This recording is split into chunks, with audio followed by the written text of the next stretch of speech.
Welcome to my madness, ladies and gentlemen. Today we're going to be taking a look at this DC Direct Kilowag action figure from one of their several, I think, Green Lantern lines that they came out with over the years. Just to get it out of the way right now, because we can see the price there on the front of this figure, I paid $10 for this guy, which is a ridiculously good price. If you can find it for $10, I highly recommend picking this thing up for $10. Why the shop that I picked this up at was selling this for $10, I don't know. And why no one else had grabbed this guy and picked him up before then, I don't know. I mean, there's some discoloration there on the bubble, but in general, the card's in really good condition. And, like, I don't know. I don't know. And the reason that I say that is because the cheapest I have seen this guy go for, like on eBay, on card, brand new, is about $50 to $55. Now, average price on him usually tends to be $60 or $70.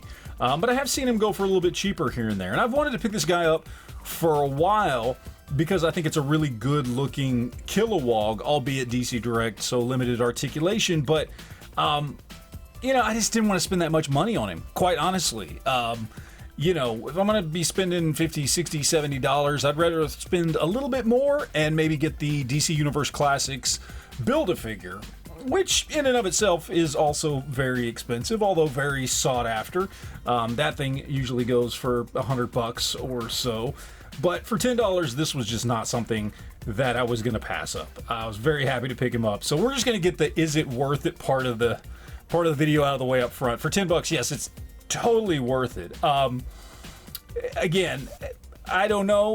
When I get it in hand, we'll see if I think it's worth the average of $50, $60, $70. I don't know. But, for $10, why not all day, every day? Anyway, let's go ahead. We're going to crack him open and see what we've got. All right, so we've got him out of the package, and he's a pretty massive chunk of plastic here, and he looks fantastic. That head sculpt looks amazing. I love the metallic green here. Logo is nice and crisp. We've got the ring there. Boots look good. The rest of him's just all in matte black, but looks really, really good. Basic back and forth on the hips, single jointed knees. We do have back and forth on the ankles there. He's got the standard shoulders of most DC Direct stuff. As far as the elbows go, again, just single jointed. And then he's got rotation there on the wrist. The head does rotate, and that's about it. I don't know if it's on a ball joint, but if it is, it's not going anywhere regardless. All in all, really, really good looking figure. Very, very simple DC Direct articulation.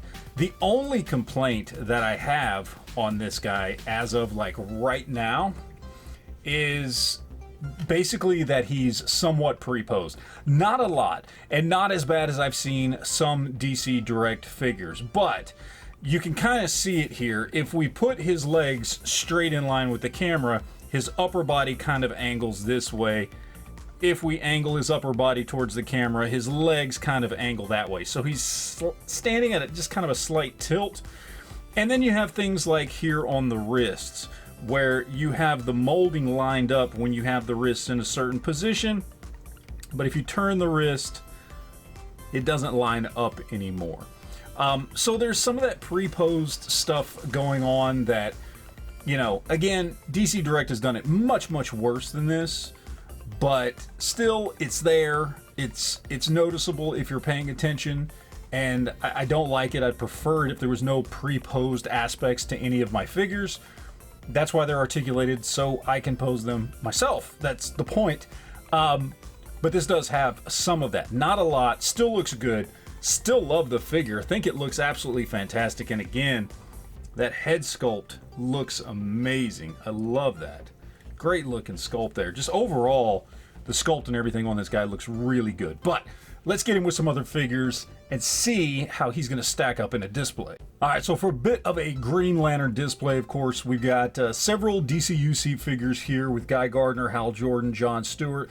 We've got a Mattel DC Multiverse Kyle Rayner back there, and then a DC Direct Hal Jordan Spectre figure.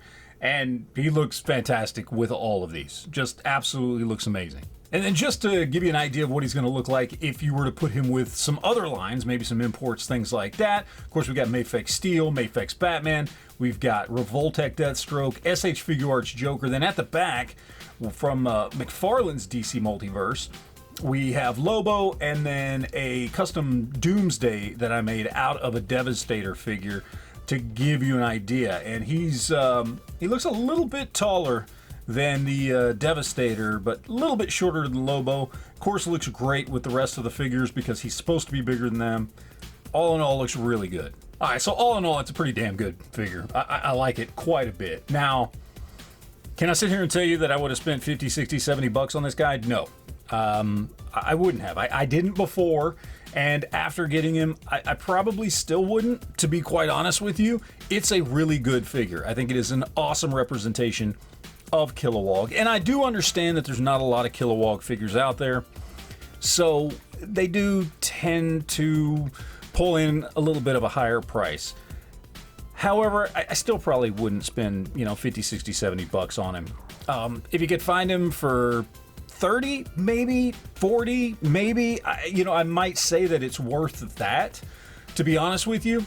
But I mean, you're talking about a big character, and when you have something like the McFarlane DC Multiverse version that's out there, that while it does not look this good as far as comic accuracy and stuff like that, it's still a really good looking figure, and it's a lot cheaper, and you can still buy it brand new a lot of places. And yes, he is a little bit bigger, but even if you collect 6-inch scale stuff, it's okay for Kilowag to be bigger, which, I think makes it work even if you collect 6-inch scale stuff as well. So yeah, I mean, 50, 60, 70 bucks and up, no.